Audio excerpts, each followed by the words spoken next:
Muy bien, son las 4:57, ya corrimos el video y vamos a armar un cotarro aquí de empezar, antes de empezar nuestra conversación y esperar a que se conecten otras personas que ahí van entrando. Ya tenemos a David Andrade. A David, un placer, qué bueno saludarte. Hola, ¿qué tal, Carlos? ¿Cómo están todos? Mucho gusto.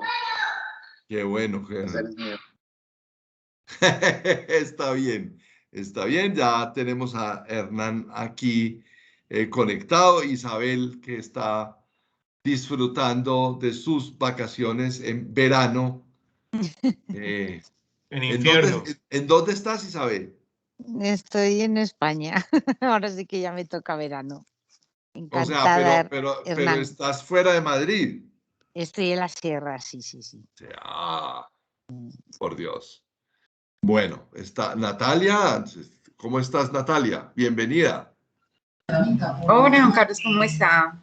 Muy bien, ¿tú? Súper bien, muchas gracias. Bueno, me alegra, me alegra. Carlos Mauricio Moreno también nos acompaña hoy, muy juicioso, del colega muy querido. Y a propósito de la presencia de Carlos Mauricio y de Isabel, quiero contarles, esto lo digo para que conste en la grabación, eso lo voy a decir al final también, pero en la grabación, que el próximo jueves 5 y viernes 6 de agosto no vamos a tener conversatorios para la sostenibilidad empresarial porque todo nuestro esfuerzo y toda nuestros canales, redes sociales y todo están comprometidos con que el capítulo Colombia de la Asociación Iberoamericana de Administradores de Riesgos y Seguros, de la que Isabel Casares es socia fundadora y ¿cómo es que es presidente emérito? No, fundadora y socio honorífico. No, todavía no eres emérita, Los ¿no? cargos, no, los cargos se los dejé a los gerentes. Muy bien. Sí. Socia fundadora de la asociación, y a Carlos Mauricio, que es también lidera el capítulo y promueve el capítulo en Colombia. Entonces vamos a canalizar todo nuestro esfuerzo en que puedan asistir a este evento que va a estar bien, pero bien interesante. Mientras la gente se conecta, Carlos Mauricio, breve, cuéntanos de qué se trata ese evento del próximo 5 y 6 y hasta qué hora es. Pues mira, tenemos un evento. Muchas gracias, Carlos, por cedernos tu espacio y poder publicitar a través de Zona Segura nuestro evento. Pues ahí es que, como tú bien lo dijiste, la asociación está dividida en diferentes capítulos y cada capítulo se ha tomado la iniciativa de hacer webinars y seminarios y simposios. Entonces, Colombia va a ser su primer evento, que es un par de días, el lunes y martes de la siguiente, ya te digo, es 9 y 10 El 5 y el 6. 5 y 6, perdón. 5 y 6 de agosto, de 8 a 10, 11 de la mañana, donde diferentes personas de Colombia, salvo Isabel, que nos tocó adaptarla, ella ya tiene corazón colombiano, ¿cierto? Sí. Entonces, muchos de nacimiento y una por adopción, vamos a estar hablando sobre la gestión de riesgos, sobre la importancia que es y diferentes tipos desde diferentes puntos de vista. Uno muy importante sobre cosas que se aseguran y no se deberían asegurar, o cosas que no se aseguran y debían haber estado aseguradas, ¿cierto? La visión moderna de la gestión de riesgos. Yo voy a estar hablando sobre los riesgos emergentes, que es algo que últimamente me inquieta muchísimo. Ya tuvimos un conversatorio sobre el tema. Y en fin, vamos a tener, son pequeñas pláticas de 20 a 30 minutos por diferentes expositores. Nos va a acompañar el presidente de Equidad Seguros. Hay de todo, van a encontrar todos los matices de temas sobre gestión de riesgos. Bien, entonces queda grabado, notificado como con matasello y todo, con notariado, que dentro de 8 días vamos a estar acompañando a Igris en la la Asociación Iberoamericana, en su evento de Capítulo Colombia, para luego acompañar a Isabel en su, por allá hay uno en Perú. Bueno, ya son las 5 de la tarde, ya se irán conectando otras personas, ya está Hugo Guzmán también nos acompaña. Hugo, ¿cómo estás? Hola, buenas tardes. ¿Cómo les va? ¿Cómo les ha ido? Un gusto estar esta tarde aquí escuchándolos. ¿Cómo se van? nota que estás en el aeropuerto? Sí, preparando para un vuelo hacia Cartagena de Indias. Entonces, imagínate. Vida dura. No, o sea, todos descansan, nosotros trabajamos. Muy bien, está muy bien, perfecto. Alguien tiene que sostener el país. Sí, yo doy Con gracias los a Dios que hay impuestos. personas como ustedes. Alguien tiene que sostener el país mientras los demás, y a Iberoamérica mientras los demás trabajan. Entonces, Hugo, gracias por estar. Yo sé que estás conectado ahí y qué bueno. Sí, presente. Muchos éxitos y aquí a disfrutar de la charla. Muchas gracias. Milena también acaba de entrar, es una invitada que teníamos desde LinkedIn. Y bueno, listo. Iniciamos nuestra conversación porque el tema es largo y culebrero. ¿Quién nos acompaña? Al que no lo conoce, como dirían las señoras, que lo compre. Que lo compre y que lo conoce. Nada más y nada menos que a Hernán Avendaño Cruz. Hernán es un colega metido en el mundo de la economía y de los riesgos. Él es economista de la Universidad Nacional de Colombia, tiene una maestría en teoría y política económica de esa misma universidad, una especialización en banca en la Universidad de los Andes y desde 2009 tiene un blog en donde consolida sus artículos que publican en diferentes medios de comunicación.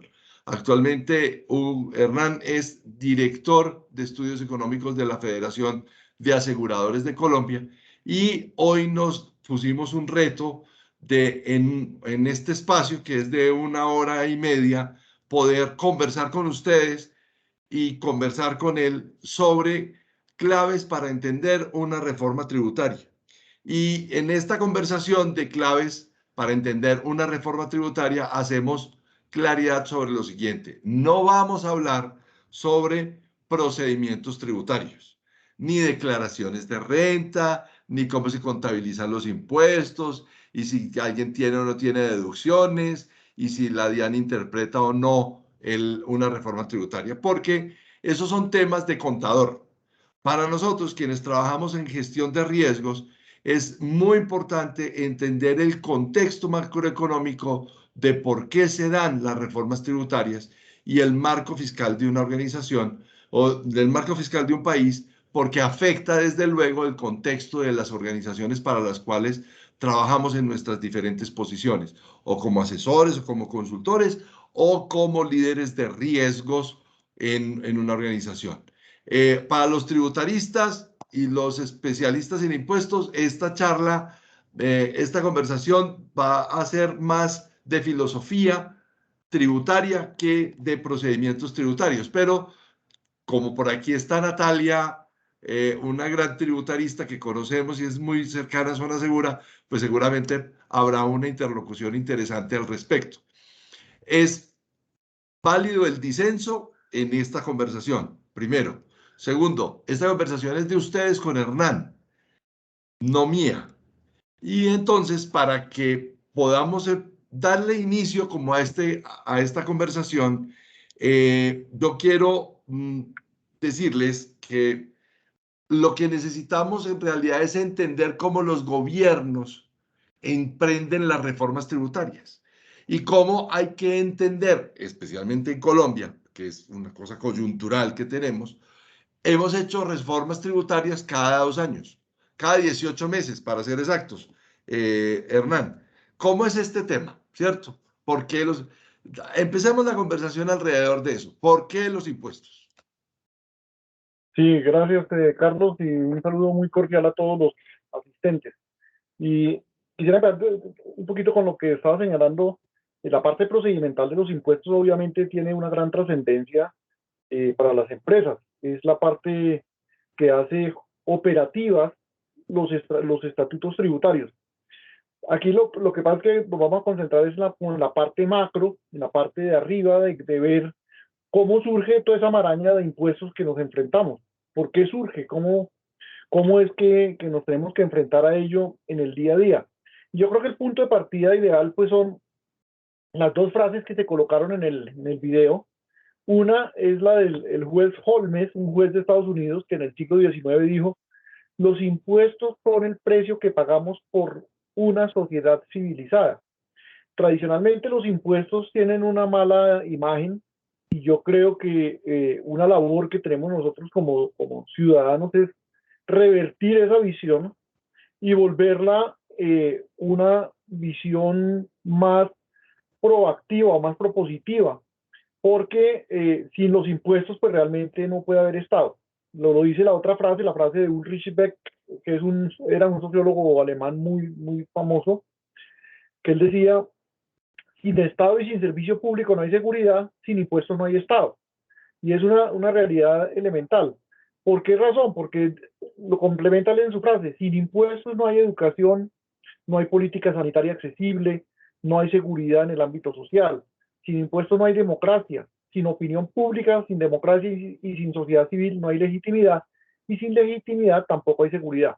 Entonces pensemos simplemente en un hecho común. Yo salgo de mi casa y a partir de que salgo de mi casa tomo un vehículo y me desplazo. ¿Y por dónde me desplazo? Por carreteras. Esas carreteras son unos bienes públicos. ¿Y quién los construye? Los construye el Estado. ¿Y cómo los construye el Estado? Pues financiándose de alguna manera. ¿Y cómo se financia? Pues básicamente los impuestos, porque esos son los ingresos que tiene el Estado. Entonces, esa es la connotación que tenemos que darle. Ahora, el otro elemento que quisiera resaltar de entrada es que también desde el punto de vista del entorno que señalaba Carlos, es un elemento fundamental en las decisiones de las empresas que muchas veces no es tenido en cuenta. El entorno en general, el entorno económico. Muchas veces los empresarios están tan concentrados, tan absorbidos por sus actividades dentro de las paredes de la fábrica, que no se percatan de lo que está ocurriendo afuera. Y el tema tributario pues es un tema fundamental que afecta a las empresas, genera riesgos y riesgos incluso que normalmente no. Por eso la invitación también es que en esta conversación, todo lo que vayamos hablando, así no hagamos referencia a riesgos, traten ustedes de relacionarlo con eso. ¿Cómo afecta eso sus empresas? ¿Cómo afecta las decisiones de inversión? ¿Cómo afecta el empleo? ¿Cómo afectan tantas cosas que se afectan en la economía a partir de los impuestos? Entonces, es como es el marco general que me parece que podríamos tener, Carlos. Hernán, se me fue la imagen y no sé. Espérate a ver qué. Da. Pero, a ver, estamos claros en que el tema es bastante arenoso, si se quiere, pero, bueno, los medios de comunicación, a veces por darnos las de periodistas o por hablar bonito, terminamos refiriéndonos a una cosa y a otra como si eso fuera lo mismo, pero empecemos por ahí. El concepto, reforma tributaria, reforma fiscal, ¿eso es lo mismo? Pues en el lenguaje común lo entendemos de una manera similar. Sin embargo, desde el punto de vista técnico existe una pequeña diferencia. La reforma tributaria en sentido estricto se refiere a las modificaciones de las tarifas de los impuestos. Por ejemplo, cuando decimos que el IVA aumentó del 16 al 19%, eso hizo parte de una reforma tributaria. Lo que pasa es que hay veces, bueno, y la reforma fiscal, pues hace referencia más al cambio en la institucionalidad tributaria. Por ejemplo, cuando se introduce un nuevo impuesto o cuando se elimina un nuevo impuesto, cuando se establece una penalización por la evasión de impuestos, cuando se crea una institución para hacer un seguimiento de determinadas características a un impuesto en particular. Esas son características que van más allá de la tarifa como tal. Lo que pasa es que tradicionalmente se mezclan. No, hay veces es difícil de aislar. Si nosotros miramos el contenido de la reforma tributaria actual, pues tiene elementos de ambas cosas, ¿no? Tiene elementos de aumento de las tarifas y también tiene un componente institucional, por ejemplo, relacionado con la regla fiscal. ¿sí? Está restableciendo y modificando la regla fiscal como la teníamos, y la regla fiscal es una institución, es una parte de la institucionalidad. El que exista regla fiscal o no exista regla fiscal no tiene una repercusión en lo que tenemos que pagar o no pagar, pero sí es parte de la institucionalidad y por lo tanto hace parte de una reforma fiscal. La parte tributaria tiene que ver con, por ejemplo, la modificación que se va a hacer al impuesto de renta corporativo, que va a subir al 35% y se va a dejar permanente, o la sobretasa del 3% que va a tener el sector financiero, lo cual le eleva la tasa de tributación, la tarifa al 38%. Esa es la diferencia que hay. Déjame entender una cosa.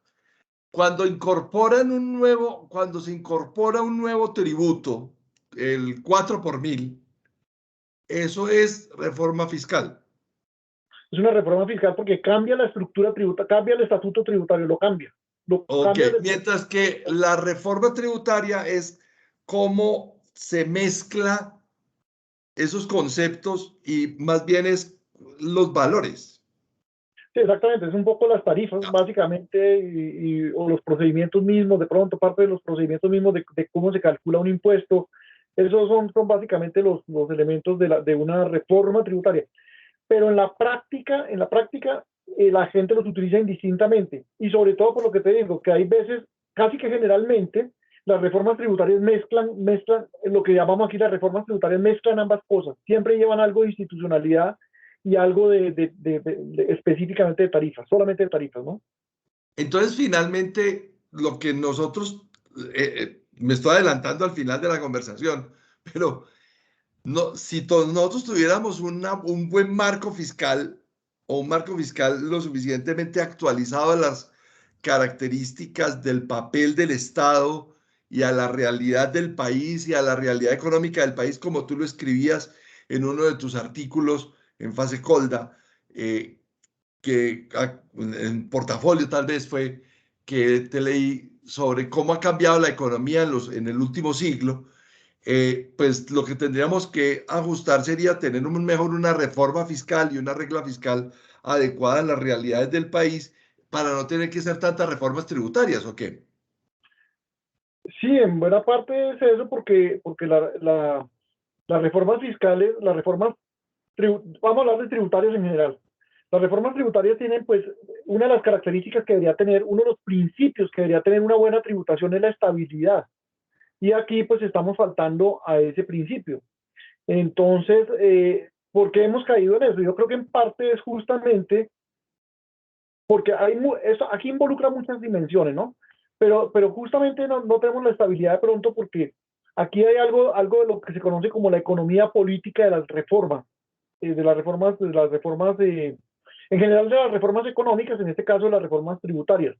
¿Y en qué consiste eso? En que siempre que se propone una reforma tributaria hay reacciones y empieza a haber unos juegos de poder que hacen que la cosa sea o no sea como se propone un gobierno. Cuando la reforma que propuso Carrasquilla, que se nos convirtió en un florero de Llorente por otros elementos adicionales que son todo el marco de protesta y todo ese tipo de cosas, uno de los elementos que ha generado siempre debate es el tema del IVA. Entonces, ahí aparece la economía política que hace que las cosas no funcionen como deben ser. Entonces, si nosotros tenemos un Estado al cual le estamos demandando cosas, y el Estado debe satisfacerlas en mayor o menor medida porque son esenciales para mejorar la calidad de vida de los ciudadanos, pues evidentemente tiene que estar empujando de dónde se va a financiar. Les voy a dar unas cifras para que entendamos de qué magnitud de cosas estamos hablando con relación a esa pregunta que haces, que me parece que es clave. Si uno mira el presupuesto de la ley del presupuesto para el año actual, para el año 2021, en esa ley del presupuesto, el gasto propuesto por el gobierno asciende a 314 billones de pesos. ¿Y eso cómo se financia? Pues la financiación 154 billones está compuesto por ingresos corrientes que son esencialmente los tributos.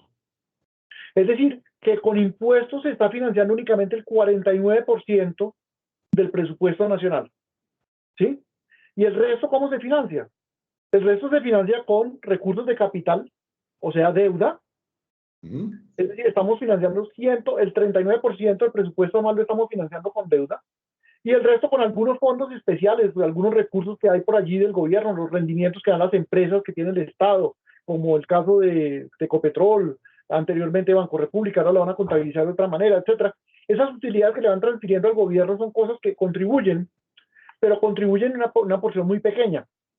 Hagamos de cuenta que es nuestra casa y tenemos que financiar nuestro gasto semanal, mensual, y pensemos que solamente el ingreso nos alcanza para financiar el 49% de nuestro ingreso, ¿sí? Entonces, ¿qué hacemos? ¿Qué tenemos que hacer? Estar pedaleando cada año para ver cómo conseguimos la financiación, pero la financiación pues tiene que pagarse y tiene unos costos, ¿no? Entonces, solamente en intereses este año, el presupuesto nacional decía que debemos pagar 33 billones de pesos en impuestos, ¿sí? Y otra parte tiene que irse a amortización de capital, que son como 40 billones de pesos. De intereses. Sí. Entonces, ¿qué pasa? Si nosotros no cerramos ese hueco, porque no hemos hecho una reforma tributaria estructural que le permita al gobierno cerrar eso y volverlo mucho más manejable, pues vamos a tener, caímos en ese problema tan serio, que es estar haciendo reformas tributarias permanentemente, y eso son reglas de juego que pues son cambiantes. Ahorita, hace un rato estaba leyendo un documento donde hablaba que en el año 2014 en Japón hubo todo un problema porque tuvieron que hacer una reforma tributaria al IVA, al impuesto de valor agregado, después de más de 10 años que no se tocaba ese impuesto, ¿sí? O sea, estamos hablando de estabilidad tributaria y eso pues es un problema que afecta a las empresas. Hablando de ese tema de riesgo, eso se vuelve un factor de riesgo para las empresas. Démonos cuenta, pensemos en una empresa que está haciendo una planeación de inversiones y están tomando la decisión en el año 2020 y de pronto en abril de este año o en junio de este año le aparece una reforma tributaria que le aumenta en 5 puntos sus impuestos de renta, ¿no? Eso le cambia muchas variables. Y entonces no sabe si el año entrante, pues ya está cantado que entre una reforma tributaria y otra va a haber más espacio más corto, porque ya está cantado que el gobierno que llegue tiene que llegar con una reforma tributaria bajo el brazo, porque esta que está aquí le va a dar apenas al gobierno para medio financiar este año y dejar parte del año entrante financiado. Pero el año 2023 va a tener que ser financiado y el gobierno tiene que presentar una reforma tributaria para poderlo completar esa financiación. Yo me voy a poner las gafas porque la pregunta que te voy a hacer es de una visión profunda, y esto tiene que ver con el papel del Estado también, ¿cierto? Porque el tamaño ha aumentado, la economía ha cambiado, el libre mercado tiene sus presiones exógenas que de todos modos se generan. Tiene que ver entonces esta reforma tributaria y todas las demás con el papel del Estado y cómo este modelo de bienestar o asistencialista o comunista ahora los peruanos que están viviendo esta transición hacia una democracia social. ¿Cómo se ve eso en función del Estado, Hernán? Claro, es volver un poquito a la frase de Ulrich Beck, en la cual señala claramente que sin impuestos no hay Estado, ¿no? Entonces, pero la pregunta de fondo es, ¿cuál es el Estado que queremos? Esa es la que tenemos que responder como ciudadanos, porque finalmente el Estado tiene los impuestos que nosotros queremos que el Estado tenga, finalmente, ¿no? Porque cuando el Estado primero que todo, ahí tiene que haber una representación nuestra, porque las reformas tributarias tienen que presentarse a través del Congreso. El Congreso supuestamente es elegido en representación de la población, de los ciudadanos, y entonces ellos están representando nuestros intereses. Entonces, si nosotros queremos un Estado más grande, era lo que te decía gráficamente en algún momento, lo que tenemos que definir es si queremos Dinamarca o Cundinamarca.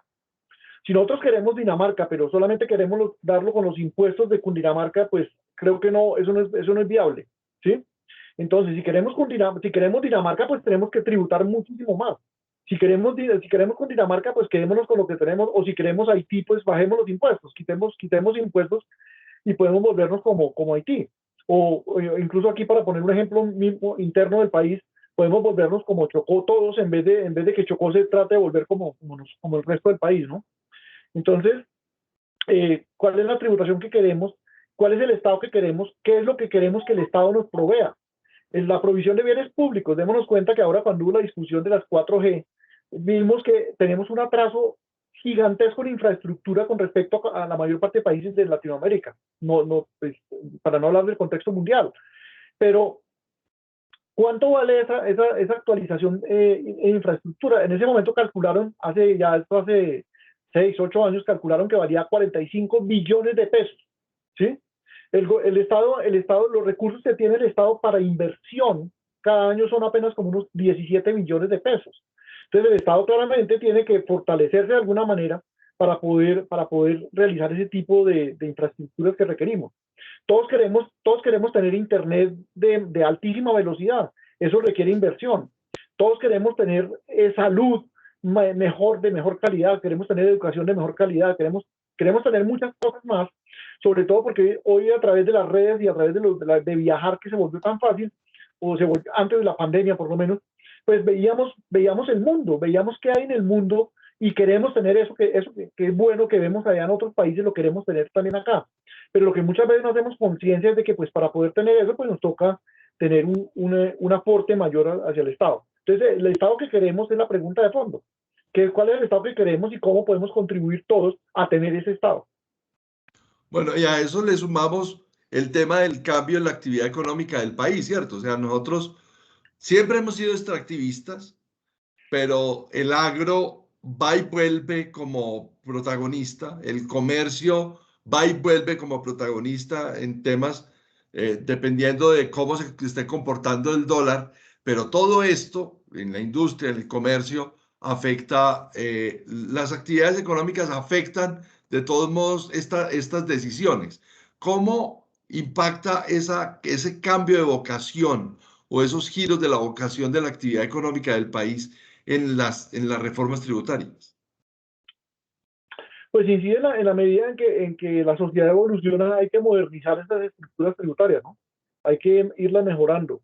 Pero lo que comenta me da pie para ver que hay un riesgo también justamente en el tema de cómo se financia el Estado y muchas veces cómo nos volvemos tan tranquilos cuando el Estado logra ciertos colchones por otro lado. Hay un concepto que se maneja en las cuentas tributarias del país que es la renta petrolera. La renta petrolera pues proviene de los impuestos que pagan las empresas petroleras más las regalías que pagan por la explotación del petróleo más las utilidades que genera Ecopetrol como empresa del Estado. Eso llegó a representar algo así como unos 11 puntos, 10 puntos del PIB, creo que alcanzó a representar en algún momento, no, tal vez 5 puntos del PIB, llegó a representar en algún momento. Es una cifra gigantesca. Y cuando la crisis del petróleo en el año 2014, eso se vino a cero y generó un problema fiscal bárbaro porque generamos una dependencia muy grande. En vez de financiarlo sanamente con una tributación de las personas y de las empresas más estable, lo amarramos a algo que es muy volátil. No hicimos, por ejemplo, lo que hacen países como Noruega. Noruega depende muchísimo del petróleo, pero ellos crearon un fondo de estabilización al cual se van todos los recursos que ingresan del petróleo, eso que nosotros llamamos la renta petrolera, ellos mandan todo eso para allá. Porque se dieron muy rápidamente se dieron cuenta de ese riesgo tan grande que corrían. Además de que eso tiene otra implicación que es también macroeconómica y que genera riesgos para las empresas, que se llama la enfermedad holandesa.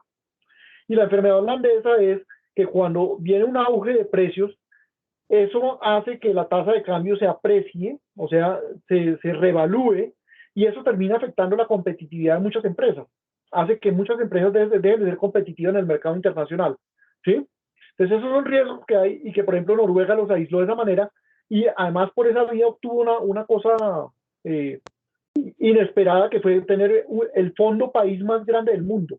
Es un fondo que tiene inversiones por casi todo el mundo, incluso en Colombia. Por todo el mundo. Tiene inversiones aquí en Colombia. Claro.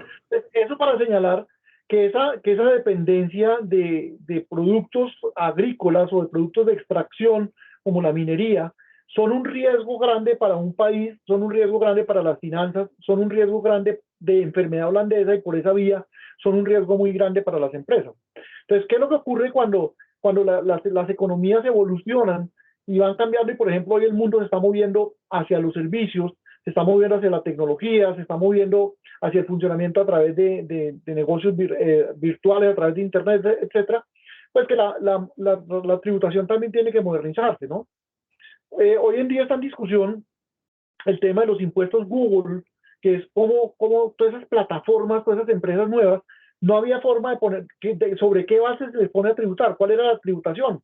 Cuando son empresas que, por ejemplo, estaba justamente leyendo ahora otro documento en el cual ellos las utilidades que dan son casi cero. Entonces la tributación que terminan haciendo es muy marginal frente al gran tamaño que tienen esas empresas. Entonces toca modernizar la tributación. O, por ejemplo, empresas como lo que conocemos como las empresas gig, que son las empresas como Uber, como las empresas de servicios domiciliarios, en las cuales aparentemente hay como 5 o 6 contratos diferentes alrededor y la legislación. Ya aquí estamos. Bueno, no es que pues, se me desapareció aquí todo. La legislación se quedó rezagada frente a eso, no solamente la legislación tributaria, sino también la legislación laboral, la legislación de bienestar social de los países se quedó rezagada. Entonces eso genera unos debates muy grandes y entonces los países tienen que ir evolucionando hacia allá. Pero uno podría mirar que también parte de esas actividades como los servicios de BPO, por ejemplo, que son parte de los desarrollos que hemos tenido en Colombia en los últimos años, pues han dado lugar a una mayor tributación de empresas que son formales. Por ejemplo, el BPO es algo que ha crecido mucho. Tengo entendido que, por ejemplo, en el eje cafetero, en Santander, es decir, eso ha permitido además que muchas actividades se desarrollen fuera de las principales ciudades del país y se van a zonas que tradicionalmente se estaban quedando casi que sin una base económica, y eso les está dando pie para desarrollos nuevos. Y tiene una ventaja grande para la tributación, y es que tradicionalmente son empresas formales que generan empleos formales y por esa vía pues pueden mejorar la tributación. Pero entonces eso implica retos también para el Estado de ir actualizando la tributación. Ahora, eso también le está dando pie al mundo, que es el manejo del Big Data, de toda esta inteligencia artificial, todo ese montón de cosas que está haciendo, también que la tributación se vea favorecida en cierta medida en la forma en que es fácil cruzar millones y millones de datos que permiten ir detectando comportamientos que son de pronto de elusión o de cosas raras en materia tributaria, que hacen que los estados se vuelvan también un poco más eficientes en el tema del recaudo y de capturar ese tipo de actividades que no son tan santas, digamos, en materia tributaria. Hay dos fenómenos, Hernán, que quiero que los toquemos en esta conversación. El primero es el más formal y es el tema de la pirámide pensional, ¿cierto? Que ese también es otro reto para el fisco y el Estado. Y hay unas pensiones que se subsidian y se necesitan ingresos por parte del Estado para poder no permitir que eso explote, porque esto es una bomba de tiempo. Sí. Claro, cuando uno mira, cuando yo decía hace un rato que el gasto del gobierno son 314 billones de pesos, y una de las cosas que tradicionalmente cuando el Estado dice es que vamos a necesitar más tributos, más ingresos, muchas respuestas de diferentes analistas y de críticos es, pues hay que hacer austeridad, hay que recortar el tamaño de la burocracia, hay que recortar no sé qué más cosas. Ocurre que sí, estas son cosas que son viables. Obviamente hay un principio también de los regímenes tributarios, y es la eficiencia en el gasto, y eso hay que mejorarlo y hay que mejorarlo continuamente. Pero cuando uno mira la composición del gasto, uno ve que de esos 314 billones de gastos que tiene presupuestado el gobierno para el presente año, 11 billones de pesos son gastos de personal. 11 billones, ¿sí? Pero en cambio hay unos gastos que son rígidos. En Colombia, por una costumbre tal vez de desconfianza que tenemos tradicional hacia el Estado, le decimos, bueno, usted va a recaudar más impuestos, pero como para que no se los vaya a gastar mal gastado, entonces usted tiene que gastarlos tanto porcentaje en tal cosa, tanto porcentaje en tal otra. Entonces todos los gastos los amarramos de leyes. Entonces cuando el Estado se enfrenta a una situación como la que enfrenta actualmente, en la cual tiene que moderar el gasto, reducir el gasto y mejorar los ingresos, no tiene forma de reducir el gasto de una manera, de una manera seria. Entonces aparecen cosas como las pensiones, las transferencias. Las pensiones son un problema porque el régimen de prima media, los regímenes especiales que hagan acá y el régimen de prima media, no tienen reservas. Algunos sistemas especiales de pensiones no hicieron nunca reservas. Por ejemplo, las Fuerzas Armadas durante mucho tiempo no hicieron aportes. El Banco República mismo durante mucho tiempo no hizo reservas pensionales. Ecopetrol no hizo reservas pensionales durante mucho tiempo. Ahora sí, la gente nueva que está trabajando está desde hace 10, 15 años está haciendo reservas. Pero toda la gente pensionada que hay detrás del Banco República, de las Fuerzas Armadas, de Ecopetrol y de muchos, por ejemplo, de los maestros, no tienen reserva pensional. Entonces el gobierno tiene que pagar pensiones con recursos corrientes. Es pagar pensiones con lo que le entra al bolsillo. Y eso tiene un costo que para el presente año asciende a 42 billones de pesos. Es decir, casi 4 veces los gastos de personal que tiene el gobierno. Y eso no lo puede recortar. Eso no lo puede recortar porque no hay forma de decir a la gente, ¿sabe qué? Este año no hay pensión, ¿no? Eso no, pues claro, llegan situaciones extremas. Por ejemplo, hemos tenido casos extremos en Uruguay, en Argentina, donde el gobierno ha tenido que tomar unas decisiones drásticas de suspensión de beneficios pensionales, pero pues eso no es lo ideal, ¿no? Entonces, parte del problema está también en que una buena parte de esas pensiones tienen unos subsidios que son regresivos. Son regresivos en el sentido de que entre más alto sea la pensión, es más alto el subsidio que está recibiendo la persona. Eso significa que si yo equiparara mi ingreso, mis aportes que hice durante mi vida laboral, los pusiera en un fondo privado, nunca recibiría esa pensión que estoy recibiendo por el régimen de prima media. Claro. Pero también está el tema de que hay otro elemento que toca tener en cuenta aquí en Colombia cuando se hacen los análisis de riesgos, son las decisiones de las Cortes. Por ejemplo, por una decisión de la Corte Constitucional en Colombia, no puede haber pensión por debajo del salario mínimo. Del salario mínimo. Eso significa, entonces ocurre que aquí en Colombia, pues las personas de salario mínimo que trabajan las 1.300 semanas, que son las mínimas para obtener la pensión en el régimen de prima media, no le dan el capital suficiente ahorrado e invertido para obtener más o menos 250 millones de pesos, que es lo que se calcula que debe tener un fondo para poder financiar una pensión de salario mínimo. Entonces allí también se configura otra manera de subsidio. De pronto ese subsidio tiene más lógica porque es para población que se supone que es menos favorecida, pero de todos modos son costos que también tenemos que asumir todos los colombianos. Esos son elementos que me parece que son importantes que tengamos en cuenta todos cuando estamos hablando del gasto público y de las finanzas, porque entonces hay cosas que no se pueden recortar, o si las recortamos tenemos que estar todos dispuestos a saber que vamos a generar de pronto malestar en un buen grupo de la población. Y eso, claro, cuando a nosotros los que somos clase media, alguna teórica por ahí del youtuber dice que nosotros somos clase trabajadora, que cuál clase media, que mientras vivamos de un salario somos clase trabajadora, que no existe la clase media, dice esta youtuber.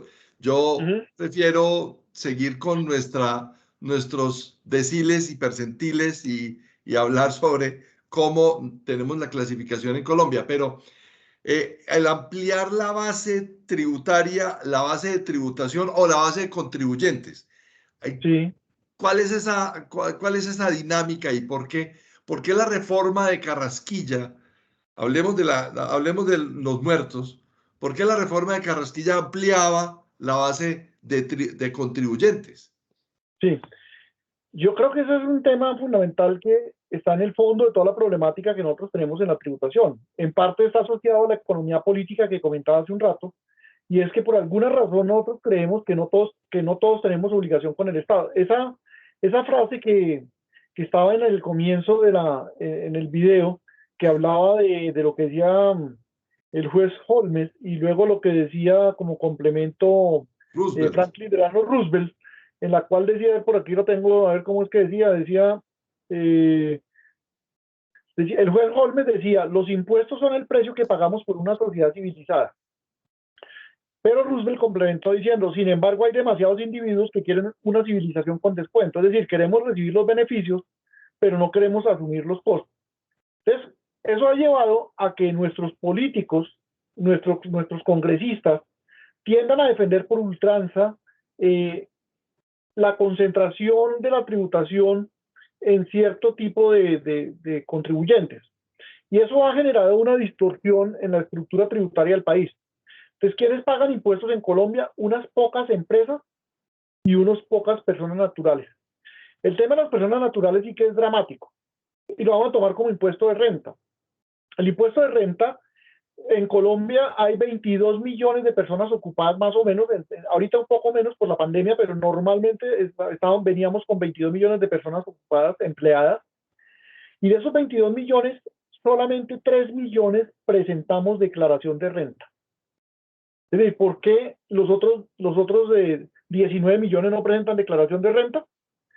Porque se considera exenta o no obligados a tener retención en la fuente los ingresos por debajo como de 4,5 millones de pesos.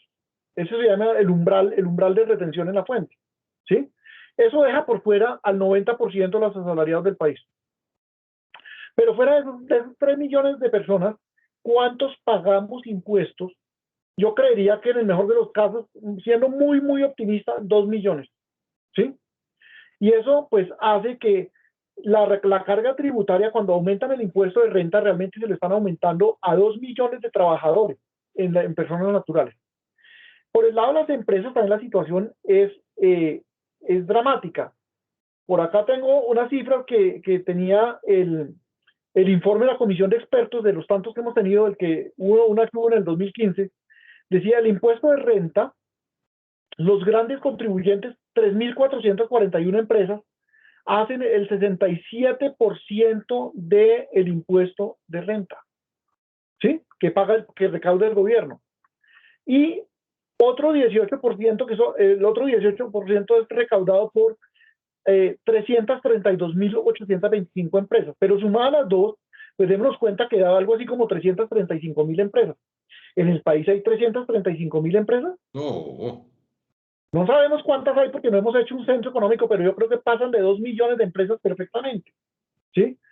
Entonces, lo que ha venido ocurriendo cuando estamos haciendo reformas tributarias cada 18 meses es que venimos aumentándole los impuestos al mismo grupo de personas.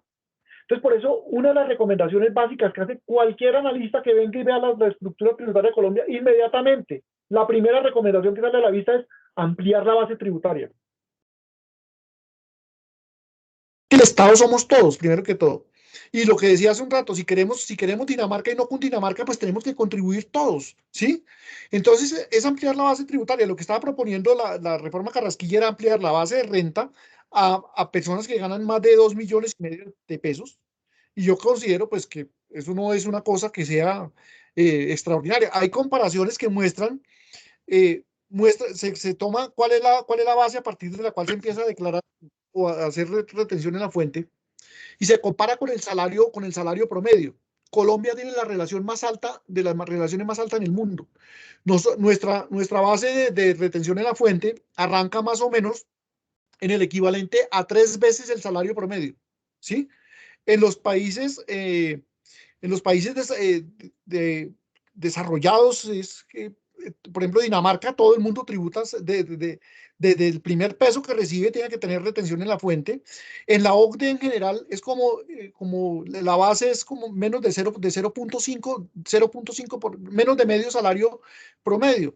Es decir, la gente tiene que tributar. Pero en el caso de Colombia, hay que hacer una aclaración importante que muchas veces en esta discusión no sale a flote, y es que también en el otro extremo, los deciles más altos también tienen que tributar más. porque ahí también hay un problema, ahí hay un problema serio también. Y ese es un problema que no es solamente aquí en Colombia, sino que es de todos los países del mundo. Ahora, a raíz de los estudios que ha hecho un economista que se volvió muy famoso, que es Piketty en Francia, y grupos de economistas que trabajan con él, como Saez o Zuckman, han mostrado cómo la concentración del ingreso ha crecido en las últimas décadas en las economías desarrolladas, y alguna aplicación que se ha hecho de esas metodologías a Colombia, que lo hizo Juliana Villegas, Juliana Londoño, perdón, hija del fallecido ministro de Juan Luis Londoño, mostró también ese tipo de cosas. En el último informe de la comisión esta de expertos que presentó el informe en abril, muestran una cosa que es dramática. La tasa efectiva de impuestos, es decir, la que realmente se paga en Colombia, es mucho más baja de lo que dice la tarifa normal. Por ejemplo, la tarifa de renta, del impuesto de renta, es del 31% este año, ¿cierto? Pero cuando se aplican descuentos, deducciones, todo ese tipo de cosas, y se mira cuánto pagó con respecto a los ingresos que la gente recibió, ocurre que la tasa efectiva de tributación es muchísimo más baja. Ese informe calcula que los primeros deciles, las tasas de tributación son del orden del 2-3%. O sea, son unas tributaciones muy bajas, calculadas por declaraciones de renta, ¿no? O sea, esto ya es calculado sobre las personas que declararon renta, ¿no? Pero es una curva que va ascendiendo en la medida en que los ingresos de las personas van aumentando, los deciles, la tasa va aumentando y aumenta como hasta el 5%. Pero cuando llega a los deciles 9 y 10 se baja.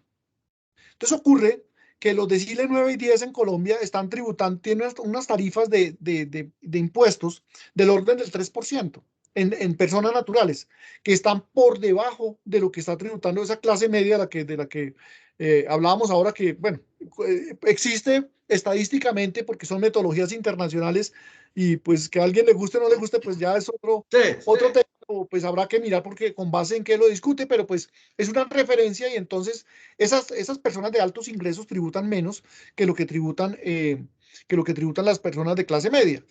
Y ahí hay que hacer algo. Y ahí hay que hacer algo, y por ejemplo hay que hacerlo por la vía de los impuestos a los dividendos, que tampoco le gustan a mucha gente, pero hay que tributar. Y eso implica también solucionar otra anomalía que tenemos nosotros en nuestra estructura tributaria. En Colombia, el 80% de la tributación de renta está hecha por las empresas y el 20% por las personas naturales. En los países desarrollados es al contrario. Es el 20% las empresas y el 80% las personas naturales. ¿Pero por qué ocurre eso? Por las dos cosas que estamos comentando. Uno, porque la base tributaria es más amplia, es decir, se empieza a tributar desde ingresos más bajos.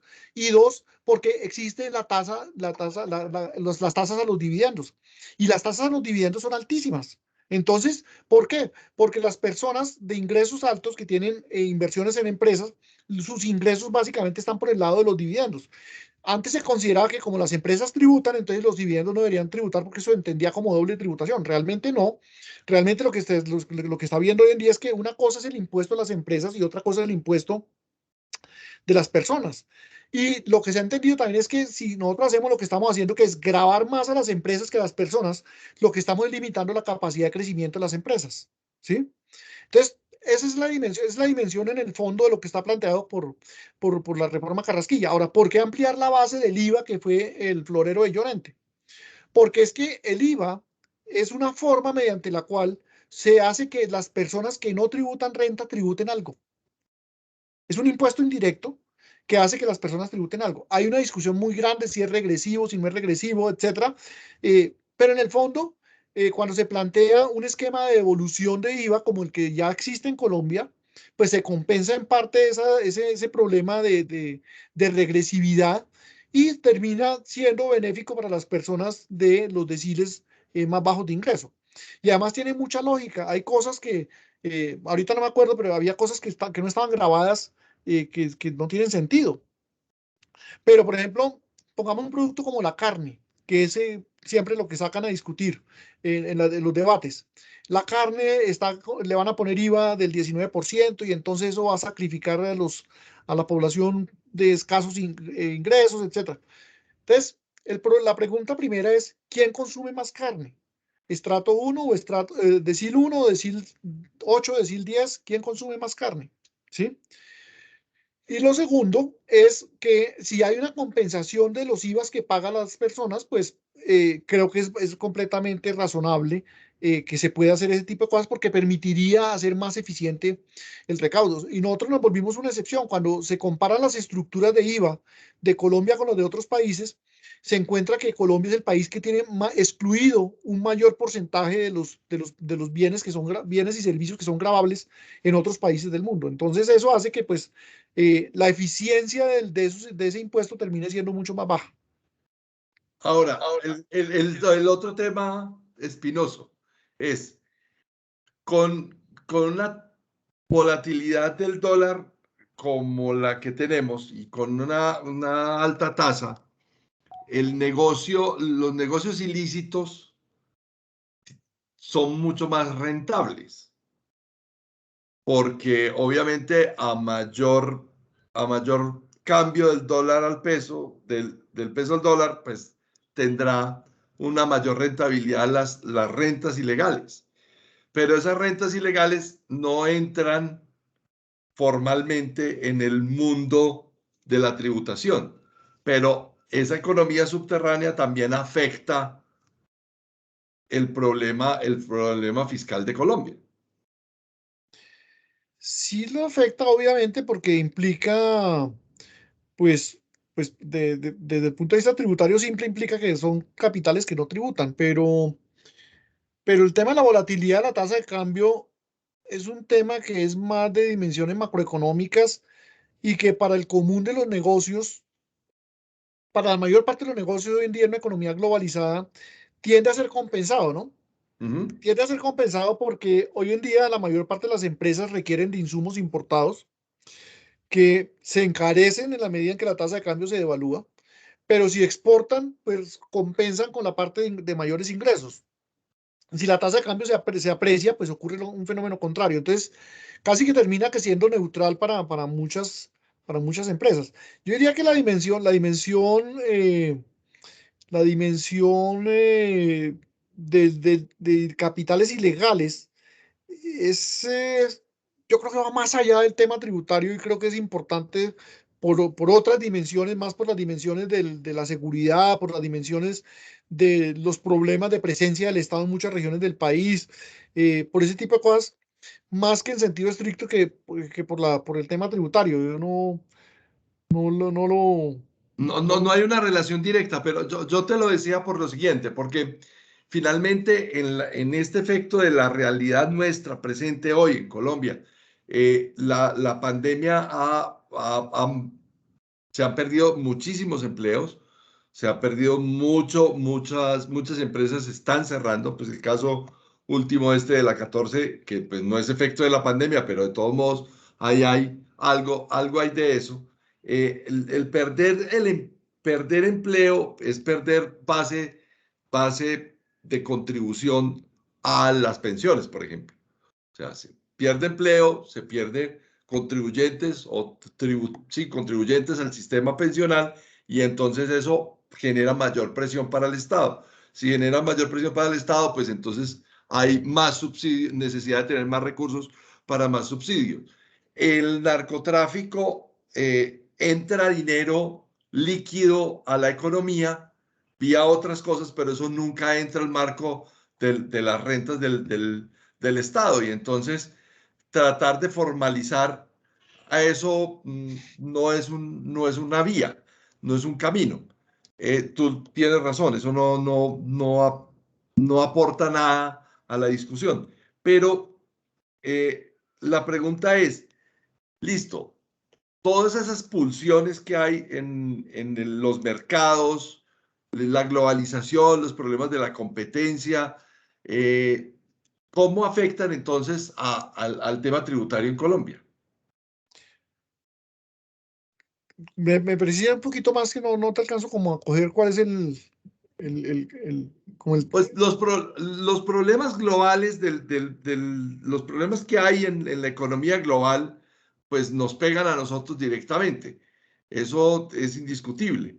Y entonces, ¿cómo hacemos nosotros en el país o el Estado para compensar todas estas situaciones que se vienen presentando, la distribución del gasto, cómo redistribuir el ingreso, la necesidad de mejorar esa redistribución del ingreso en los ciudadanos para sostener ese estado de bienestar que tenemos, o que Sí, queremos tener, más bueno, bien. yo creo que el tema del empleo se vuelve un problema fiscal más desde el punto de vista de las contribuciones a pensiones, es desde el punto de vista de las situaciones de pobreza que se generan y de cómo el Estado tiene que gastar más para poder cumplir con su función de bienestar de esas poblaciones vulnerables, ¿no?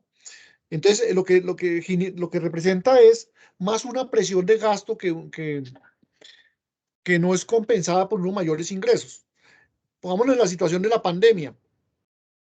La pandemia representó un doble choque para las finanzas del gobierno. Y entre otras nos sirve para ver cómo siempre en las finanzas públicas hay un riesgo, que es el riesgo de lo inesperado, de las situaciones inesperadas, las tragedias, las pandemias como lo que estamos viendo. Entonces, ¿qué pasó? Que el Estado tuvo que hacer un gasto extraordinario, ¿sí?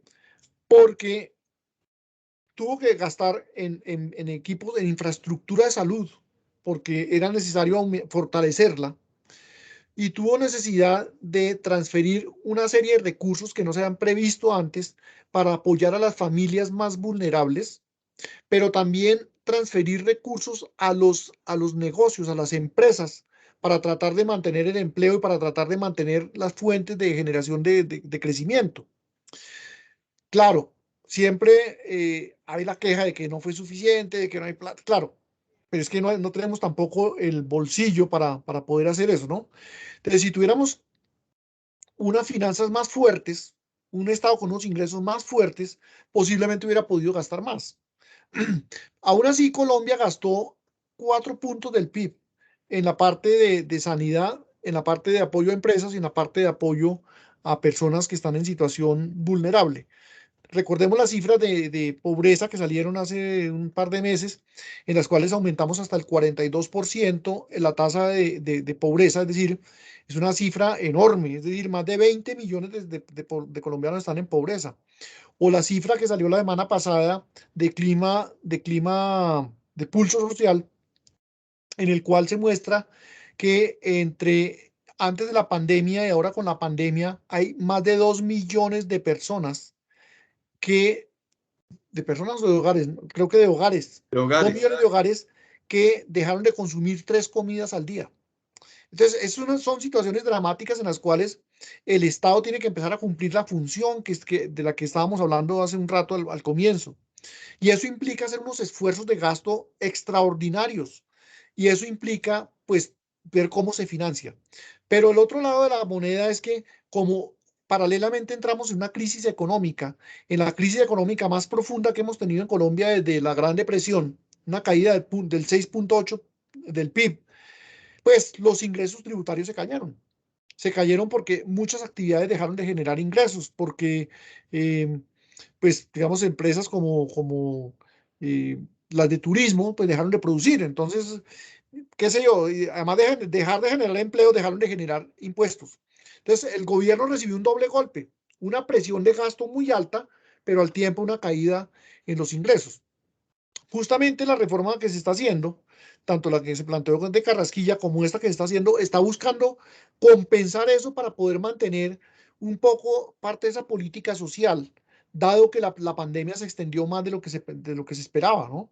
Todo el mundo, o el gobierno, o los gobiernos en general en el mundo confiaban en que la pandemia quedaba controlada una vez que aparecieran las vacunas, y ocurre que, pues, el proceso de vacunación no ha sido sencillo, esto se está extendiendo, llevamos año y medio, y lejos de ver la luz al final del túnel, pues estamos viendo cada vez mayores complejidades, estamos viendo que de pronto las vacunas no están dando toda la inmunidad que se requería por el tiempo requerido, y estamos viendo que como lo que comentábamos en la conversatorio que hubo sobre la pandemia, pues esto puede ir mucho más allá de lo que nos esperamos, y entonces esto implica que hay que hacer unos mayores esfuerzos tributarios.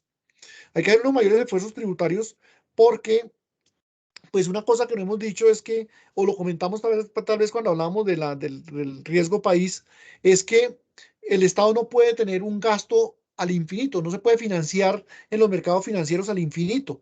Démonos cuenta que solamente el 49% de los ingresos que tiene el gobierno son tributarios, el resto tiene que financiárselos con deuda.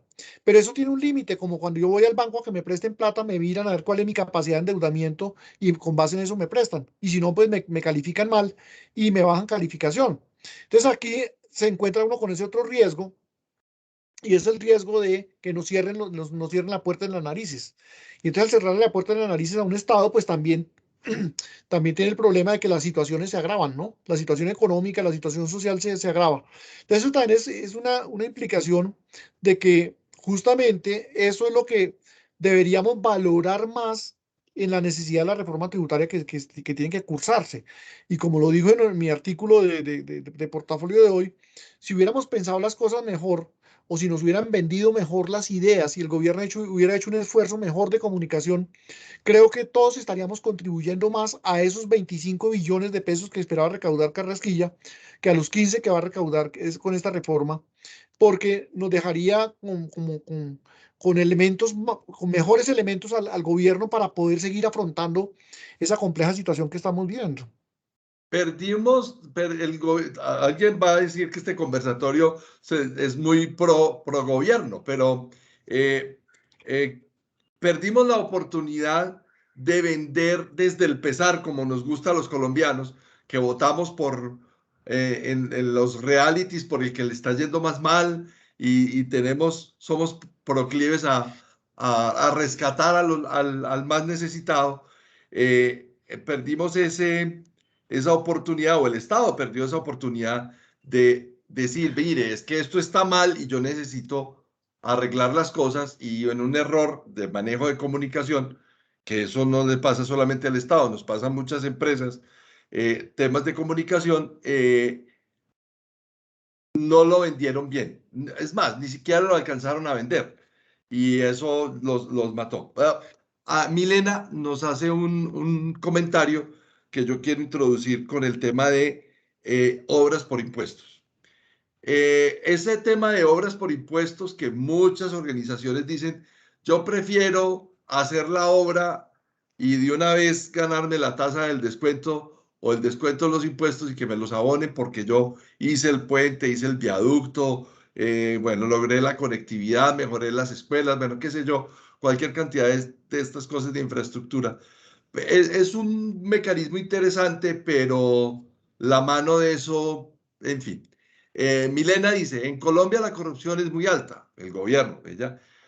Yo hago la claridad de que el gobierno es corrupto porque los privados también se coluden.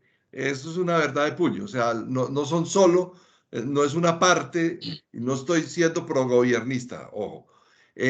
Pero esto es una cosa que no podemos perder de vista, por lo cual no se cumple con los proyectos. ¿Qué opinas si los impuestos fueran administrados por las mismas organizaciones, cumpliendo con los presupuestados para la educación, infraestructura, etcétera, y que estos entregaran informes mensuales de la gestión de esos recursos a todos los ciudadanos y, claro, la supervisión por parte de los entes de control, Contraloría, etcétera? Pues es una pregunta bien compleja, muy interesante me parece a mí, eh, pero empiezo por lo que estabas comentando, que nos pueden tildar de gobiernistas, ¿no? Con eso quiero ser claro, y lo que quiero decir es que simplemente el juego de poder, esa economía política de las reformas ha hecho que en el país no seamos capaces de afrontar los problemas como toca afrontarlos. Hay un historiador inglés Malcolm Dees, dice que nosotros somos expertos en patear la pelota para adelante, pero no somos capaces de solucionar los problemas.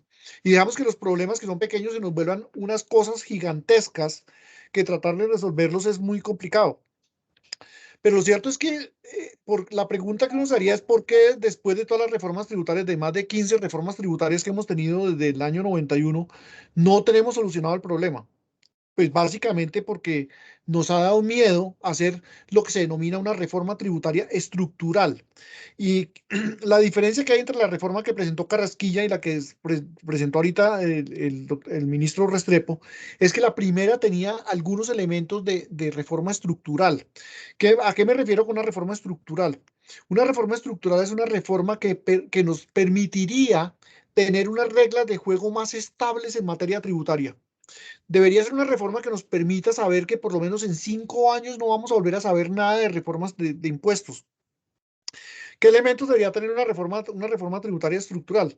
Debería tener una ampliación de la base del impuesto de renta, una ampliación de la base del impuesto del IVA, la eliminación de exenciones, ponerle impuesto al patrimonio, ponerle impuesto a los dividendos, eliminar los subsidios regresivos, penalizar la evasión, tener impuestos verdes que nos implica modernizar eso que estábamos hablando hace un rato, de cómo el mundo va cambiando y hoy en día los impuestos verdes están volviendo algo vital porque el calentamiento global, la contaminación, todos esos temas están volviendo de primera mano.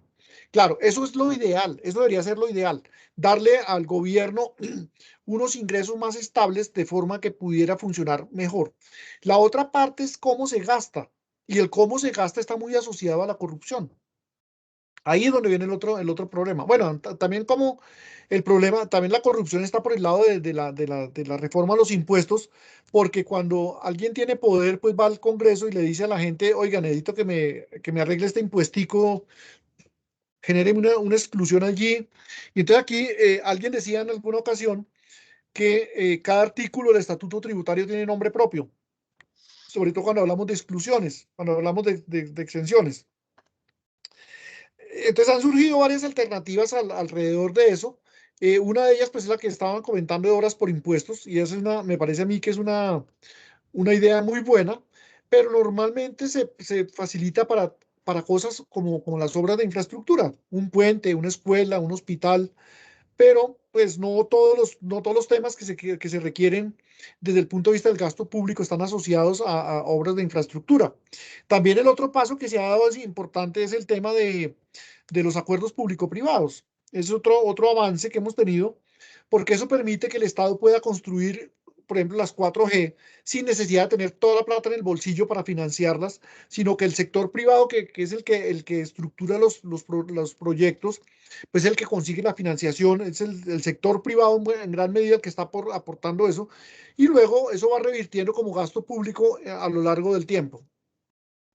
Lo otro que está planteándose allí, me parece que podría ser algo tal vez utópico y que iría contra la naturaleza del Estado, porque eh, se le quitaría al Estado la potestad de ejercer la política fiscal.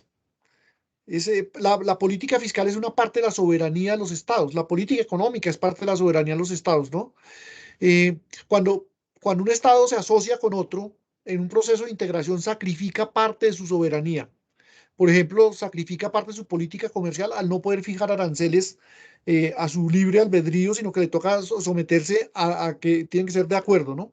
Los acuerdos. Cuando nosotros ponemos a un Estado a funcionar sobre la base de que va a tener un grupo que le está controlando el gasto en salud, un grupo que le está controlando el gasto en educación, un grupo que le está controlando tal y tal cosa, pues eso se vuelve una cosa, primero que todo, que me parece que es un poquito inmanejable de pronto. Nos volvemos como Haití, una familia maneja la salud, otra maneja la energía, otro maneja la educación. Claro, a eso iba, y es que eso no está exento de corrupción. Eso no soluciona el problema de corrupción, ¿no? Yo creo que el problema de corrupción hay que atacarlo y es un cáncer que nos carcome y está más arraigado en nuestra estructura social de lo que nos podemos imaginar, porque también cuando hablamos bien lo mencionaste tú, cuando hablamos de la corrupción siempre hacemos referencia al Estado, pero ocurre que no es solamente el Estado, son las empresas privadas también las que están en ese juego. Y yo sí creo que hay que mirar el tema del gasto y cómo solucionar los problemas de corrupción. Eso es una cosa que hay que seguir avanzando, y eso parte por ver qué función es la que realmente cumplen los organismos de control en el país, si sobran o no sobran. Por ejemplo, parece que la Procuraduría es algo exótico en el mundo, y aquí nosotros lo acabamos de renovar y de fortalecer con una ley que acabó de cursar en el Congreso. Las Contralorías se convierten en un factor de, de persecución muchas veces que hacen que los funcionarios públicos no tomen decisiones. Yo fui funcionario público y vi desde adentro cómo tomar una decisión se vuelve algo que es completamente engorroso. Desde el sector privado se clama eficiencia, por ejemplo, por la toma de decisiones. Una empresa tiene que tomar decisiones muy pronto y tomar las mejores decisiones. En el gobierno eso no funciona. Miremos la reforma al estatuto cambiario, al estatuto aduanero. Tomó como 8 años hacer esa reforma. En el tema de los seguros, por ejemplo, hay una cosa que es para las ARLs, la reclasificación en las categorías de riesgo. Y desde que yo entré a Fasecolda se está trabajando ese tema. Y cada vez que se está a punto de que algo ya esté para firmar, entonces hay un ministro que cambia en ese ministro y dice, no, tengo que mirar otra vez de nuevo esto. Y entonces cambian porque tiene que estar de acuerdo 6 ministros para poder llegar a un acuerdo, pero la todos tasa. tienen miedo de firmar porque de pronto viene la Contraloría o la Procuraduría o no sé qué. Entonces se volvió una cosa completamente engorrosa que justamente por ese tipo de controles se amarró tanto el Estado que el Estado se volvió más ineficiente de lo que tradicionalmente era. Entonces a mí me da un poquito de temor. Yo creo que es una idea que la que están planteando que vale la pena explorarla más a fondo, ver si en algún país se ha experimentado, o sea, se ha avanzado en esa dimensión, pero yo creería que de entrada, pues al relacionarlo con estos controles que existen, de pronto lo que terminaría es haciendo más abstrusa la funcionalidad del Estado, pero además que creo que sería una pérdida del control del Estado sobre sus funciones como Estado en materia de bienestar. Porque la política económica justamente lo que le da al Estado es la capacidad de poder orientar recursos. Por ejemplo, frente a la situación que estamos viviendo, el gobierno está planteando una política de reactivación. Y esa política de reactivación implica tomar decisiones en muchos campos que harían que si nosotros volvemos campos estancos, grupos de control, pues eso se volvería algo muy complejo. Miremos un poquito cómo funciona el tema de las regalías y la asignación de regalías. Es una cosa como esa, que le pusieron tantos controles que se volvió inoperativo. Claro. Alguien decía, por ejemplo, que día una forma de generar reactivación en la economía es las vías terciarias. En regalías hay 15 billones de pesos allá congelados que nadie sabe cómo usar, porque poner a todo el mundo de acuerdo para usarlos es todo un proceso muy complejo y entonces la plata se queda ahí. Entonces, no sé, me parece interesante la idea, pero habría que explorarla y trabajarla un poco más a fondo con esos riesgos que estoy viendo. Hugo Guzmán te quiere preguntar una cosa, lo que pasa es que ya sabes que está medio ocupado por allá, y es el tema, ya hablamos sobre la contracción del Estado, la imposibilidad de contraer el Estado, porque es casi imposible, ¿cierto? O sea, usted quiere hacer austeridad, pero hay una ley que dice que tal cosa, y otra ley que dice que tal cosa, entonces ahí es muy difícil. Está el bajar el gasto. La otra vía para recuperar ingresos es el control de la evasión, Sí. ¿cierto? El control de la evasión y la ilusión.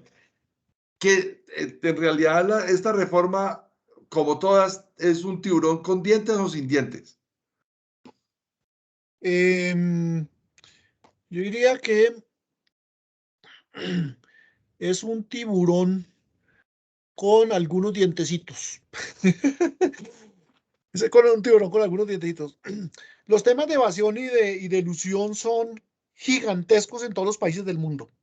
En ese campo no es Colombia el único país que lo hace. Como comentábamos hace como un mes y medio largo, cuando justamente nos surgió este tema, lo decíamos como en las economías desarrolladas, eh, pues la gente elude impuestos, ¿no? La ilusión es teóricamente encontrarle la curva a las normas legales, encontrarle los vacíos para colarse por ahí. ¿Por qué Trump eh, nunca quiso mostrar su declaración de renta? ¿Y por qué la gente especula que el tipo no pagaba impuestos? Es que lo más probable es que así sea, ¿sí? En un artículo que comentábamos aquella vez, hablaba como Bill Gates, como el tipo este los de Google, los de Amazon, Zuckerberg y todos ellos, sí. esos tipos no pagan impuestos o pagan una cosa que son irrisorias. ¿Por qué? Porque tienen le buscan el hueco a las tributaciones y logran hacerlo. Aquí en Colombia, pues el problema es bastante serio. Eh, la evasión en el impuesto de renta en personas se calcula en el 1.1% del PIB, en las empresas se calcula cerca del 6% del PIB, en el IVA es como el 2.1%. O sea, el total de evasión es más o menos 10% del PIB, ¿sí? Ahora, siempre pareciera que el gobierno no estuviera haciendo nada, pero la realidad es que si uno mira hacia atrás en los últimos años, los gobiernos han venido avanzando piano piano. Por ejemplo, ustedes como empresarios sabrán que eludir el tema de los pagos de seguridad social cada vez se volvió más complicado. Sí, claro. ¿Sí? ¿Por qué? Porque ya hay controles que están cruzando cosas. El gobierno está apelando a todas estas cosas del Big Data y de la inteligencia artificial y está empezando a cruzar bases de datos. Desde hace rato, por ejemplo, cruza las bases de datos del sector financiero con los de los ingresos de las personas, etcétera. Están haciendo, pues, de otro lado, acuerdos internacionales de intercambio de información fiscal, sobre todo con países que son un poquito tildados de paraísos fiscales. Eso creo que va avanzando, ¿no?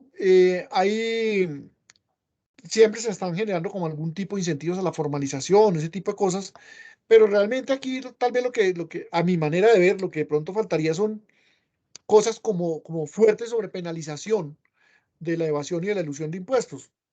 Yo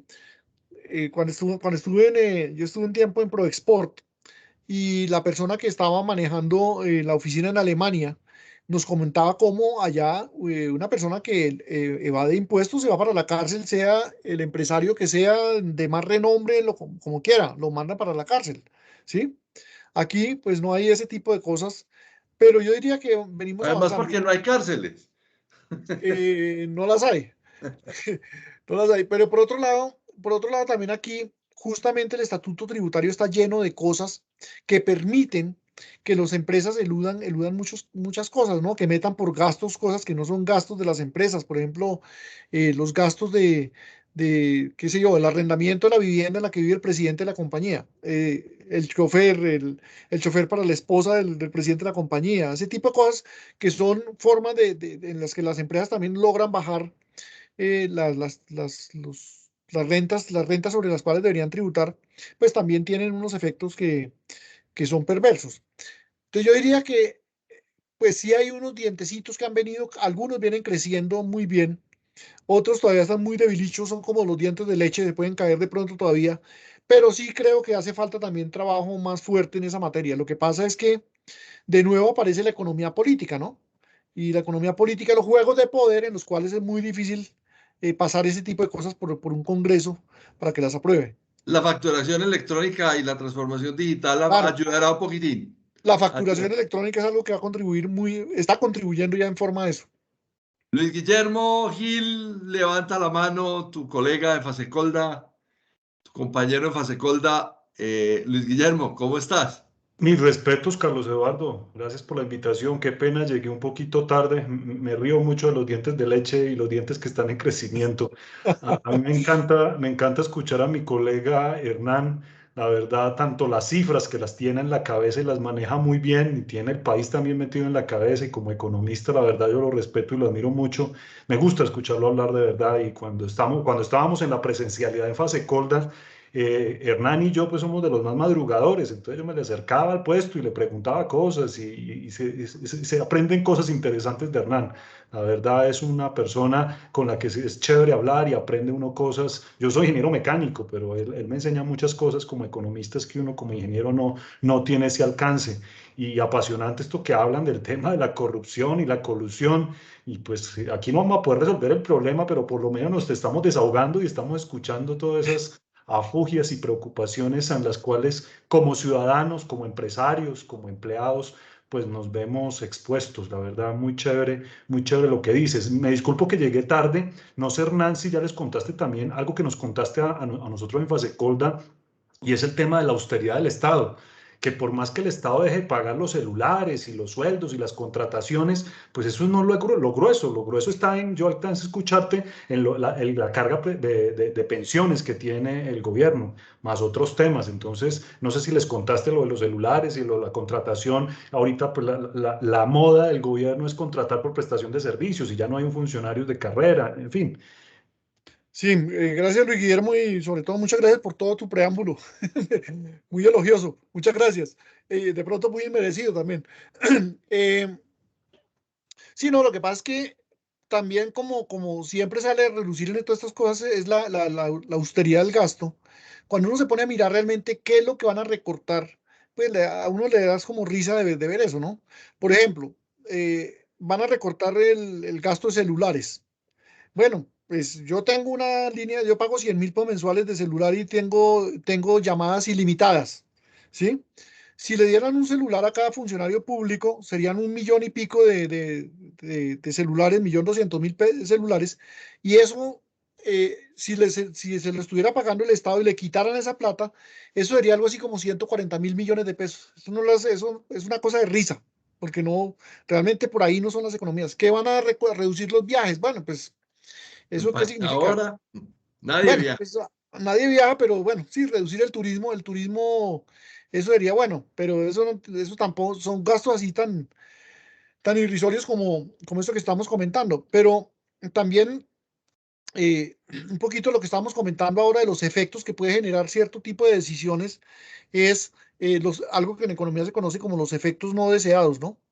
Y es que cuando hablan de congelar la nómina, ese también es otro cuento que produce risa, porque la nómina del gobierno viene congelada desde hace rato. Que alguien entre a la carrera administrativa hoy en día es todo un proceso muy complejo. Entonces, ¿qué es lo que han hecho que han hecho el Estado para funcionar? Pues básicamente generar las nóminas paralelas y la generan con la contratación de servicios.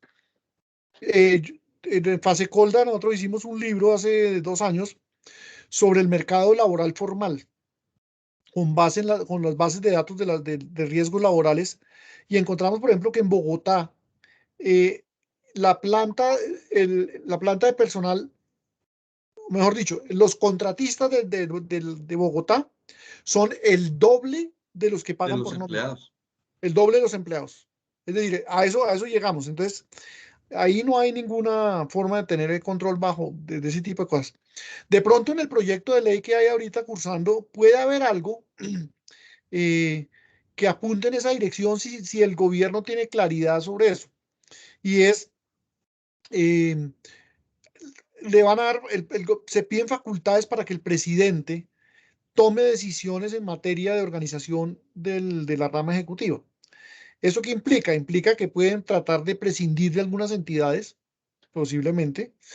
Pero también cuando uno mira eso, eso no es que sea tampoco la gran panacea. Hay un cálculo que hizo Corficolombiana en el cual decía que si se recortara el Congreso a la mitad, si se eliminaran todas las consejerías que hay en la presidencia, que son como 30 consejerías, ¿sí? Si se eliminara 3 ministerios, no sé qué ministerios tomarían como referencia, eso daría menos de 1 punto del PIB, ¿sí? Entonces, pues sí, yo creo que ahí hay que hacer esfuerzos en racionalizar el gasto, en ser más eficientes, pero pues ahí no está realmente la, la contribución. De hecho, yo creo que la gráfica, es muy diciente la gráfica que presenta el propio gobierno en la exposición de motivos en la cual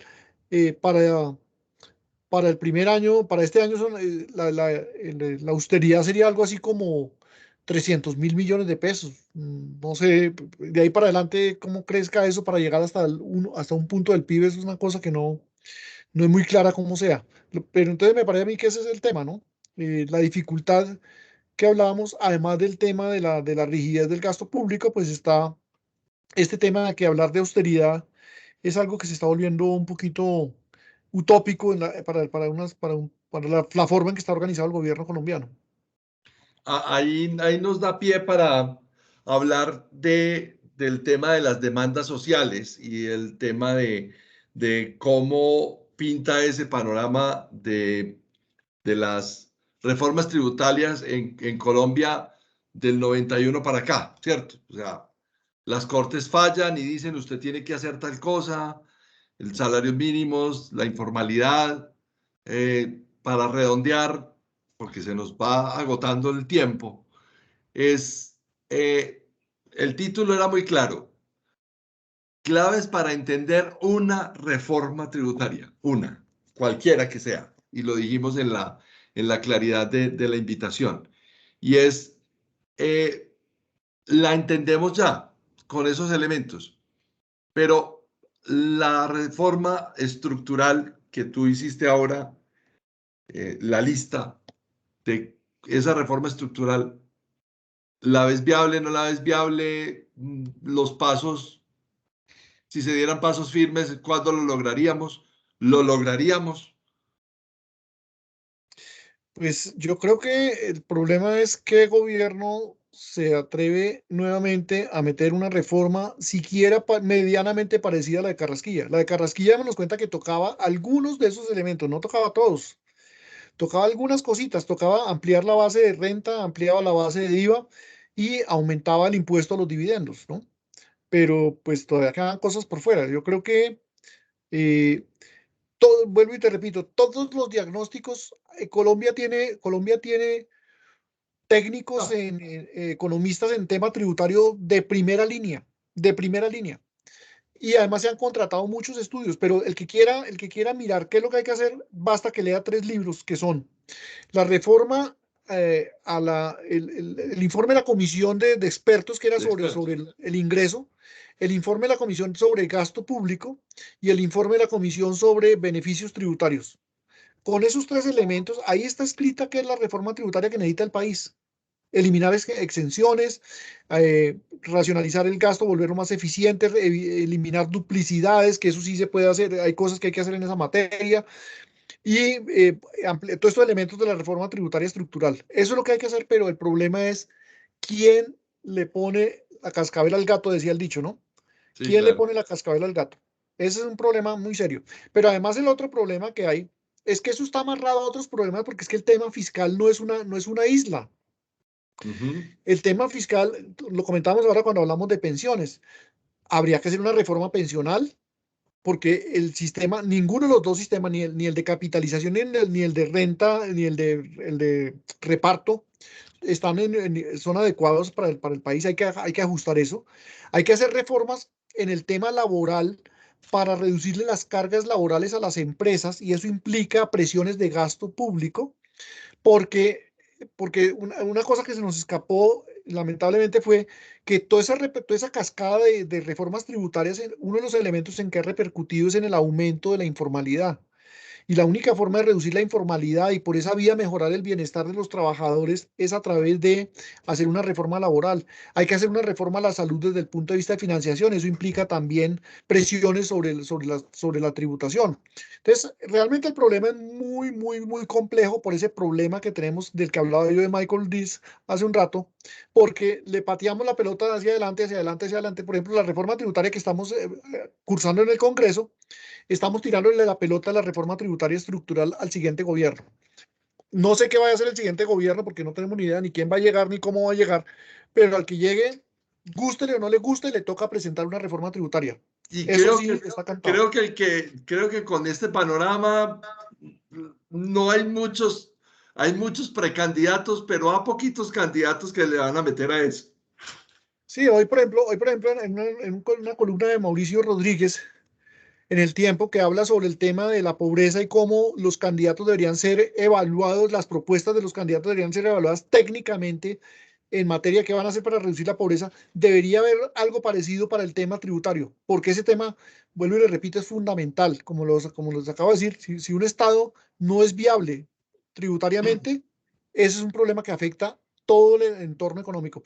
Yo quisiera que antes de que cerráramos redondear un poquito el tema de riesgos que habíamos comentado y es cómo la tributación y las reformas pueden afectar el entorno en el que se desenvuelve una empresa y generarle riesgos. Por un lado, los eventos inesperados, como lo que comentamos, los desastres, la caída del precio del petróleo en el año 2014, la crisis de los subprime, que no fue nuestra, pero nos pegó. Todo ese tipo de cosas generan presiones tributarias y obligan a los estados a tomar decisiones que pueden afectar a las empresas. Cambio en las reglas de juego.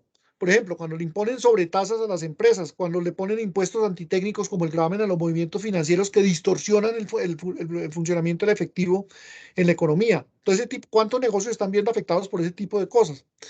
El efecto de desplazamiento, que tiene un nombre técnico, es un nombre técnico en economía conocido como el crowding out, que es cuando el gobierno tiene un déficit fiscal grande, tiene que financiarse, y parte de la financiación, si se financia en el mercado interno, está compitiendo con el sector privado por el uso del ahorro doméstico. Y eso repercute en aumento en las tasas de interés y en reducción de la disponibilidad de crédito para el sector privado. La deuda pública, en la medida en que crezca, implica tener en cuenta el riesgo soberano del cual hablábamos en otro conversatorio. Recordemos la crisis que hubo en Europa de los bonos soberanos de deuda. Los países desarrollados les ocurrió eso de que se cayó el mercado de deuda pública porque pues había como malos manejos, un crecimiento exagerado de la deuda, un crecimiento exagerado de los déficits fiscales, etcétera, y eso llevó a ese problema.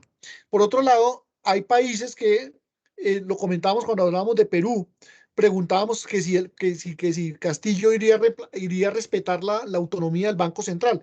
Eso es fundamental, porque cuando se cae, como ocurrió en Venezuela, en el que el chavismo pasó por encima de la independencia del Banco Central, volvió a los antiguos esquemas en los cuales el gasto público se financiaba con emisión de dinero, pues eso llevó a la famosa hiperinflación que tienen en Venezuela, que todavía están viviendo sus últimos coletazos, pero eso costó enorme problema desde el punto de vista de bienestar y desde el punto de vista de funcionamiento de las empresas. Y por otro lado, cuando un país está tramitando reformas tributarias cada 18 meses, aumenta la probabilidad de las sorpresas legislativas. Nuestros legisladores son muy creativos y hay veces son un poquito populistas, y entonces por tratar de quedar bien ante el público, hacen cosas que son loquísimas. Ahí, por ejemplo, Luis Guillermo podría ilustrar varios casos de los que ve él para su sector de automotores, o los que vemos para el SOAT, cómo son de creativos y pueden acabar con un negocio perfectamente alrededor del trámite de una ley. Y por otro lado, también hay que mirar que las reformas tributarias tienen impactos sobre el consumo. Cuando una reforma tributaria aumenta demasiado los impuestos a las familias, por ejemplo, pues eso repercute obviamente en los gastos de consumo, y las empresas pues viven de venderle finalmente a los consumidores. Entonces, todas son dimensiones que afectan al entorno de los negocios y que le generan riesgos desde el punto de vista del trámite de reformas tributarias. Hay para redondear también, y antes de darle la palabra a Luis Guillermo ya para cerrar, hay un reto entonces que tenemos, Hernán, y esto es 9 de septiembre. Tú dijiste, hay que hacer reforma, haces una lista larga, y esto conversa con un reto que ya se escucha en muchas partes. No más ayer en Twitter había un conversatorio extensísimo sobre el nuevo contrato social, los deberes y derechos que tenemos los ciudadanos, y cómo esta democracia que conocíamos, esta democracia capitalista, liberal, amplia, de estado de bienestar, hoy que tiene tantas demandas, una juventud que aspira a tener oportunidades o muchas pulsiones, redes sociales, bueno, los grandes capitales, las multinacionales, la imposibilidad de cobrar impuestos a las multinacionales porque son pannacionales, bueno, un mundo de cosas que confluyen en el nuevo modelo de democracia. Yo creería que para septiembre nos podemos sentar a conversar sobre el tema, porque hay que hablar sobre un nuevo contrato social. Es una tendencia en el mundo, y esto nos va a llevar a una reflexión alrededor de ese tema. El 9 de septiembre sería una buena fecha para eso. Y entonces ya tendríamos un 11 meses de llegar a la nueva presidencia y a ver si esto también va a traer un nuevo contrato social. Luis Guillermo. Gracias, Carlos. Solo hacer este comentario. Hernán habla mucho de patear la lonchera. Sí, esa es una práctica que tenemos no solo en el sector privado, sino en el público, y nos pasa a los colombianos. Pero yo creo que más que patear la lonchera, procrastinamos mucho. Yo creo que utilizando la Real Academia de la Lengua, la procrastinación es algo a lo que estamos acostumbrados en los países tropicales, y como dicen aquí en Colombia, en algunas regiones, y ajá, y pasan las cosas y ajá. Es verdad, es verdad. Bueno, el tiempo es oro, como decía doña Gloria Valencia de Castaño, una gran presentadora ya de grata recordación para muchos. El tiempo en televisión es oro. Se nos acabó esta hora y media de conversación. Nadie conversó salvo estas dos personas, Hugo y Milena. Recuerden que esta es una conversación no entre el invitado y yo, sino entre ustedes y el invitado. Entonces, para la próxima, que nos vemos dentro de 15 días, recuerden que dentro de 8 días la invitación es al simposio sobre gestión de riesgos de la Asociación Iberoamericana de Gestiones de Administradores de Riesgos y Seguros. Muchas gracias, Hernán, por tu sabiduría, por tu generosidad, por tu claridad mental, por la facilidad con que cuentas y nos explicas cosas que son bastante densas. La economía, entender de economía y de política económica es bien complicado. Tú lo haces sencillo. Muchas gracias a todos. Orlando, Albeiro, Alonso, Quintero, qué bueno verte. Don Carlos Díaz, David Andrade, sabes que tienes un compromiso con nosotros próximamente. Eliana Yepes, como siempre, muchísimas gracias. Isabel, que estás descansando en la sierra. Luis Guillermo, como siempre, muchas gracias por tu concurrencia. Milena, Mónica, Natalia, nuestra tributarista estrella, no hiciste ninguna pregunta, nos las quedas debiendo. Muchas gracias. Tengan una muy feliz noche. Recuerden que hay que cuidarse, seguirse cuidando. Esto no afloja. Y aunque aflojen las muertes, el virus sigue estando ahí. Cuídense mucho, por favor. Hernán, despídete y nos vamos. Bueno, muchísimas gracias a todos los asistentes y espero que haya generado inquietudes y conocimientos también este conversatorio. Muchas gracias a todos por su atención y nos veremos pronto. Gracias, Muchas gracias, Hernán. doctora Bendaño.